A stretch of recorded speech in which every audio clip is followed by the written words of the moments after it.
A Estrada de Ferro Vitória-Minas foi criada por empresários mineiros e capixabas no início do século XX. A primeira ideia era interligar Vitória, no Espírito Santo, a Diamantina, em Minas Gerais.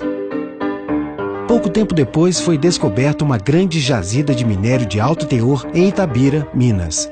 Foi preciso, então, traçar novos planos para a ferrovia, agora em direção ao Pico do Cauê. Em 13 de maio de 1904, foram inaugurados os primeiros quilômetros da ferrovia. Partindo da estação de Porto Velho, no Espírito Santo, a estrada seguiu por matas fechadas, montanhas e sobre rios. O presidente desse projeto era Pedro Augusto Nolasco Pereira da Cunha. Com o avanço da construção, foram criadas novas estações e, assim, vários povoados ao longo da estrada de ferro começaram a ganhar mais vida.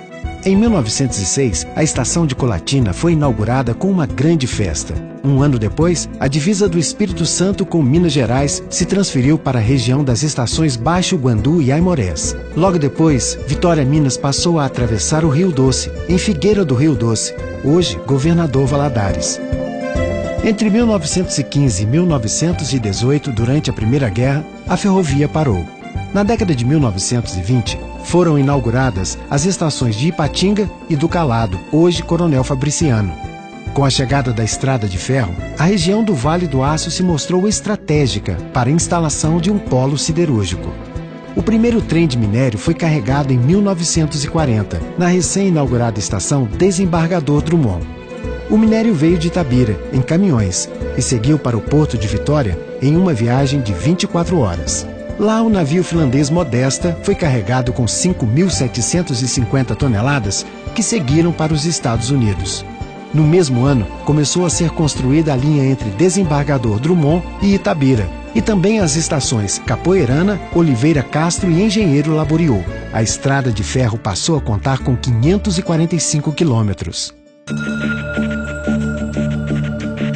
Em 1942, com a Segunda Guerra, a ferrovia foi nacionalizada e o presidente Getúlio Vargas criou a Companhia Vale do Rio Doce com altos investimentos. Um longo período de melhorias foi iniciado no trecho. Novos autos de linha, guindastes, socadoras mecânicas e locomotivas começaram suas atividades. Nessa época, os trens operavam como trens mistos, carga e passageiros. Passaram então a operar apenas como trens de passageiros. Com a inauguração da Acesita, Aços Especiais Itabira, em 1944, foi construída a estação Acesita. Lá chegava o minério que abastecia a siderúrgica, e de lá saía o aço para os portos de Vitória. Em 1947, a remodelação do trecho Vitória-Colatina ganhou uma série de melhoramentos. Em 1950, as locomotivas a vapor deram lugar às locomotivas a diesel. A Vitória Minas logo adquiriu 50 locomotivas da General Motors, modelo G12. Uma nova fase na logística de cargas e minério tornou a Vale do Rio Doce uma das maiores mineradoras do mundo. Em 1954, vagões de aço moderno começaram a substituir os antigos vagões de madeira. Maiores e mais confortáveis, eles faziam 4 trajetos diários. Um carro especial servia à chefia em viagens de trabalho. Com a construção da Uzi Minas em Ipatinga em 1958, a antiga estação foi transferida para o local atual, já com o nome de Intendente Câmara. As exportações de minério aumentavam e, com elas, o escoamento do aço da Uzi Minas para o centro mineiro. Foi preciso, então, um grande investimento no trecho ferroviário entre o Vale do Aço e Nova Era. Para administrar esse investimento, foi criado o Departamento de Obras da Via Permanente, por Eliezer Batista, então presidente da companhia. E foi iniciada a construção da variante de Sá Carvalho, que retirou os trilhos da margem do rio Piracicaba. Com isso, foi possível aumentar o transporte de minério para 10 milhões de toneladas anuais. Diversos túneis e pontes foram construídos, eliminado um forte aclive em Antônio Dias. A construção do Porto de Tubarão, em Vitória, e a descoberta das primeiras jazidas na Serra dos Carajás, no Pará, aconteceram na mesma época. Os mercados externos se abriram e a Vale do Rio Doce investiu em novas minas e construiu o ramal de Costa Lacerda, que dava acesso às minas de fábrica de Timbopeba e Mariana. Na década de 70, aconteceu um dos maiores investimentos na história ferroviária brasileira, a duplicação de todo o trecho ferroviário. a Vale do Rio Doce passaria a ter a primeira ferrovia totalmente duplicada das Américas.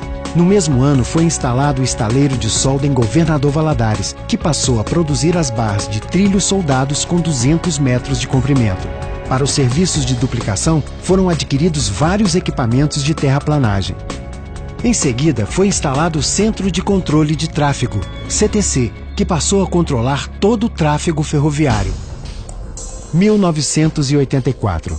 A ferrovia atingiu a marca de 1 bilhão de toneladas de minério e cargas transportadas. Em 1997, a Vale do Rio Doce passa a ser uma companhia privatizada. O Museu Vale foi criado no ano seguinte, na antiga estação de Pedro Nolasco, em Vila Velha, com um grande acervo fotográfico, documentação e uma locomotiva a vapor totalmente reformada. Em 2007, a Companhia Vale do Rio Doce passa a se chamar Vale. E acompanhando a mudança, uma nova pintura foi aplicada em suas locomotivas e no trem de passageiros. Em 2011, a Estrada de Ferro Vitória-Minas bateu o recorde de 11,2 milhões de toneladas de minério de ferro transportadas em um único mês. Em 2014, a Vale adquiriu um novo trem de passageiros para Vitória-Minas. Com design europeu, moderno, seguro e confortável, ele oferece transporte de alta qualidade para mais de 1 milhão de passageiros por ano. E assim, a Vitória-Minas segue seu curso, contribuindo para o crescimento do Brasil e participando da vida dos brasileiros. Mais de um século fazendo história e abrindo caminho para o futuro. Vale, para um mundo com novos valores.